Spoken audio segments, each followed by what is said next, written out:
Capitec has partnered with female artists to reimagine what future South African currency could potentially look like with a woman represented. According to the bank, only 9% of the world's currency features women. The bank has partnered with artists Rendani Nemakhavhani, Anja Venter and Zanele Montle to reimagine what future South African currency could potentially look like with a woman represented. Now this morning we're joined by graphic designer, art director and creative director Rendani Nemakhavhani to share more on what inspired her banknotes. Rendani, very good morning to you. Thank you so much for joining us. Welcome to Morning Live.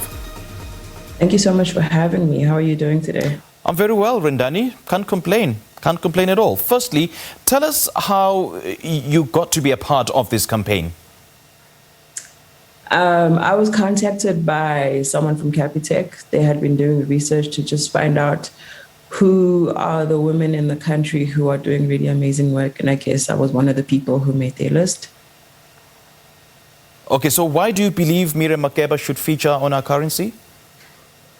Because her story isn't told enough. You know, like we have so many amazing artist women in particular who have done so much for the country. And it just feels like there aren't enough of their stories told.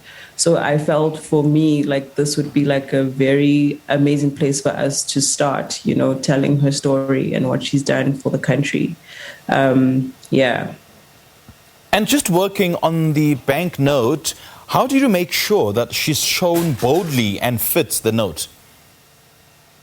It's just the style that I work in, you know, as someone who is an artist, you have to consider these things before you actually start to put them on paper. So this image felt like the most right one to use. It's easily identifiable. And I think like a lot of us are familiar with this particular picture of her because of this really stunning, amazing hat that she's wearing.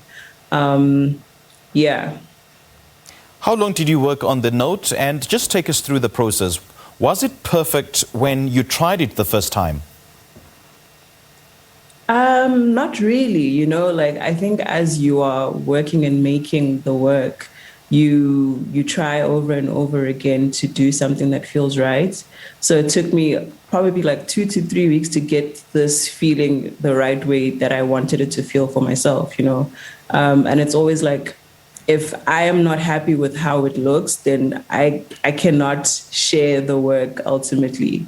So because I had already started like thinking in this direction before Capitec had approached me, I already had a template for myself that I had built, which helped a lot in basically like bringing down the amount of time that I'd spent on this. So, yeah.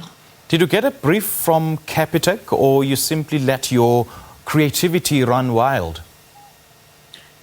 I don't know if there's such a thing as creativity running wild for me in particular, but I did definitely get a brief from them. And I think because of the style of work that I do, and because I had already started thinking about this and I had already done work that is in this similar direction, they felt like I was the right fit for the job. So following this brief wasn't a difficult thing for me. It was like, yeah, it just felt like a fitting job for me to be a part of. And how do you think having women on our currency would change people's perception and the role of women in the country? I think it definitely does the job of starting conversations around why these type of things need to exist. You know, we live in a very patriarchal space and time, and it just seems like there are a lot of things that women do that they are in the forefront of that is not spoken about enough, that isn't put out enough, that isn't shared enough, you know. So I think that what this will do, it will start to change how people perceive how women should be paid, for example. Like we can't still be living in 2021 and women are still being paid less than what men are, you know, like what is the basis for that metric? And also just as people, if we're living in a country that says, hey, we're all about equality and then let's start showing it in places and in spaces where people interact with on a daily basis. You know, money is a thing that all of us interact with on a daily basis, whether you have a lot of it or a little of it, you know, you're still like interacting with that piece of paper that has some kind of quality attached to it. So it feels like a very important thing for us to be talking about And I really hope that this is a thing that can become a real thing, and it's not just a project that was made for Women's Month, you know. I really hope that we can see it through.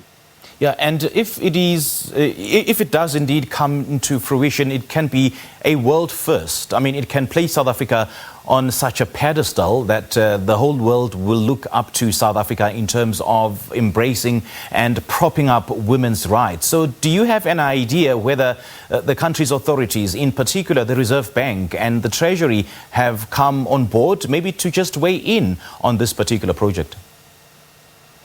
I'm hoping that Capitec has done the job of starting that conversation with the Reserve Bank, and that like it's a really deep, serious chat. But I also do think that South Africa would not be the first to have women on money. I mean, it's happening in the world already. It's just in a very small number. It's like 9% of the world has that thing happening. But I think it would be such an amazing thing to happen in Africa in particular, you know, because we can't keep leaving women out of things, or just like not considering women in a space that they help to make a better place, essentially. You know, we can't just always be in the background. So I really hope that the Reserve Bank will open their hearts and their minds to this and realize what an amazing idea it is. And where are the notes currently on display? They're with Capitec. They're also all over social media. They're doing a good job of promoting this for the month with the other two amazing artists that I've been working with on this. So you can definitely find it on the Capitec Instagram page as well as on their Twitter feed. Okay. Now, Rendani, what else are you working on? I am working on a project called President Honey. And it's basically about an expression of Blackness that is very dear to my heart. Just like putting women in the forefront, you know, putting myself and speaking to representation, which is why this project is really amazing to work with, because it speaks to that as well. And I'm a big believer in representing Black people in a positive light. And that's what I always try to do in my work. So in this upcoming version of President Honey, we're going to see some like new ways of exposing ourselves, and also just me exposing my art and making it more accessible to people, Black people in particular, because it seems like that's a space that a lot of art is made for, but there isn't enough access to it, you know. So I'm hoping that this part of President Honey will do the job of creating a more accessible space for art and for me as a maker as well. Okay, Rendani, lovely chatting to you. Thank you so much for joining us. Thank you so much for having me.